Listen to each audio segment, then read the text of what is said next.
I heard my mother say it from across the patio. She didn't know I was close enough to catch it. Or maybe she didn't care. She was mid-laugh, wine glass tilted, talking to my Aunt Roberta, and the words came out easy and loose the way things do when someone's been holding them in just long enough to let the wine loosen the lid. She said, Elena's been telling everyone she's engaged. To some man none of us have met. We're starting to think he might not exist. Laughter. From both of them. My cousin's engagement party. 30-something people on a rented patio on a Saturday afternoon. Streamers and catered food and a photographer walking around catching candid moments. I was standing 8 feet away holding a glass of sparkling water. I didn't turn around. Didn't change my expression. Just took a slow sip and looked out at the yard like I'd heard nothing at all. My name is Elena. I'm 34 years old. And the man my mother just called imaginary had, 2 days earlier, asked me to pick a date for the wedding because his assistant needed to start coordinating with the venue. His assistant. I'd been with Marcus for 2 years. I told my family about him within the first 3 months. Showed them photos.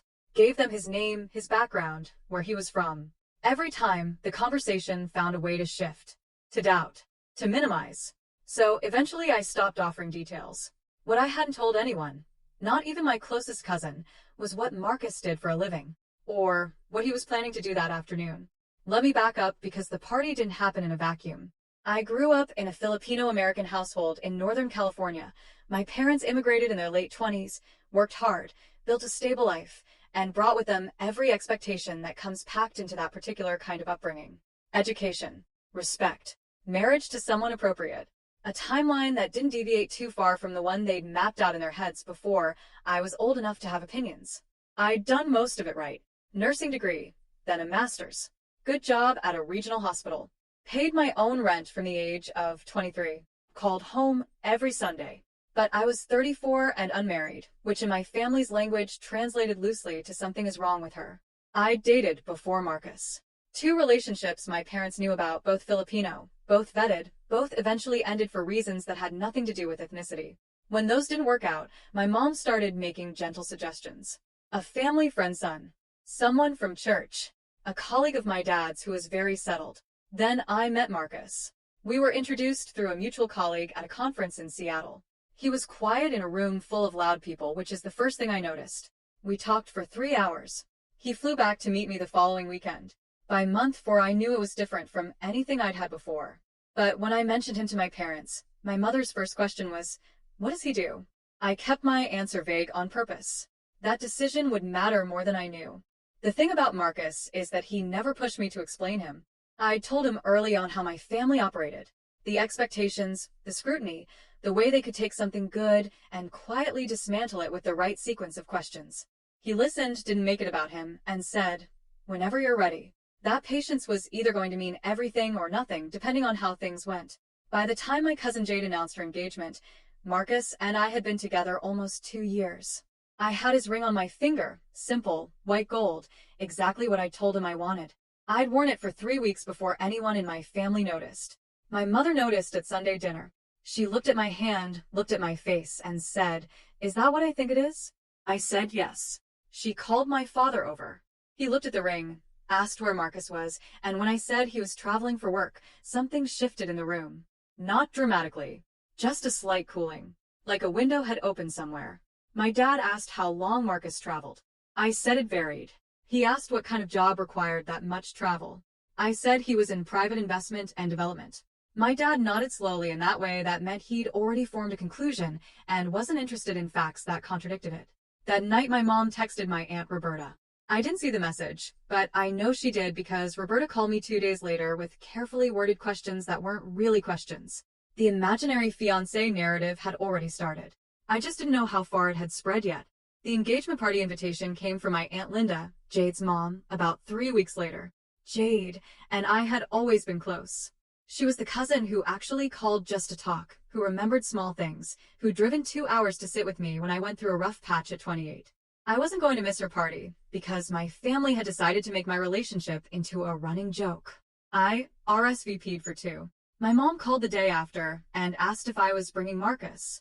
I said yes. She got quiet in that particular way of hers, not silence, just a kind of careful breathing, and then said she hoped it wouldn't make things uncomfortable. I asked what she meant. She said some of the relatives had questions, and she didn't want the day to become a whole thing. I told her it wouldn't be a whole thing. What I didn't tell her was that Marcus already knew about the party, had known for 2 weeks, and that the conversation we'd had about it, sitting in his kitchen on a Sunday morning, had ended with him setting down his coffee and saying, very calmly, "I'd like to show up properly, if that's all right with you." I'd asked him what that meant. He smiled and said he'd handle the details. I knew better than to ask too many follow-up questions when Marcus said he'd handle something. In 2 years, I'd learned that his version of handling things was usually several steps beyond what anyone expected. So I packed a dress, drove to my parents' house the morning of the party, and listened to my mother worry out loud the entire drive over. I kept my eyes on the road and said almost nothing. I was counting on that. The party was already full when we arrived. I came with my parents and my younger brother. Marcus had texted me that morning, "I'll be there by 2. Save me a plate." That was it. No details. I'd learned not to ask for them. So I walked into that party alone in a sense. And within the first 20 minutes, I could feel it. The looks, the polite questions with barbs underneath them. My Uncle Ray asked if my friend was coming. My mom's cousin Tessie asked if I'd come solo. Someone I barely knew touched my arm and said, "I heard you're engaged. How exciting. When do we get to meet him?" In a tone that made it sound like a dare. I smiled through all of it. Then I heard my mother on the patio, standing 8 feet away, wine glass tilted, starting to think he might not exist. I took a slow sip of my water and said nothing. Around 1:45, Jade found me near the food table. She squeezed my hand and whispered, "I believe you, for what it's worth." She was the only one. At exactly 2 o'clock, something changed in the yard. It started as a sound. Low and distant at first, then closer. People started looking up. A few pointed. A helicopter came in over the tree line. Not a dramatic swoop, just a clean, steady descent toward the open field at the back of the property. The kind of arrival that makes a party go completely quiet without anyone deciding to stop talking. My mother turned around. I finally turned around too, and I watched Marcus step out. He was dressed well. Not overdressed, that wasn't his style. Dark slacks, a simple fitted shirt, jacket over his arm. He looked exactly like himself, which was the thing nobody in my family was prepared for. He had 2 people with him, his assistant Diane and a colleague named Paul, each of them carrying something. Diane had a handled bag from a jeweler my Aunt Linda had probably only seen in magazines. Paul had a large wrapped box with Jade and her fiancé's names on the card. Marcus walked across that yard like he had all the time in the world. People moved without realizing they were moving. That's just what happened when Marcus entered a space. He didn't demand attention. It just followed him anyway. He found me first, came straight to me, kissed my cheek, took my hand. Then he turned to my parents standing 3 feet away, frozen, both of them, and extended his hand to my father and said, "Mr. Reyes, I'm Marcus. I'm sorry it took this long to meet you properly. That's on me." My dad shook his hand. Didn't say much. I don't think he had much available. My mother looked at me, then at Marcus, then at the helicopter still visible over the tree line.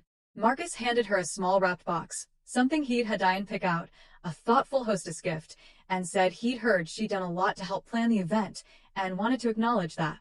She thanked him in a voice I'd never heard her use before.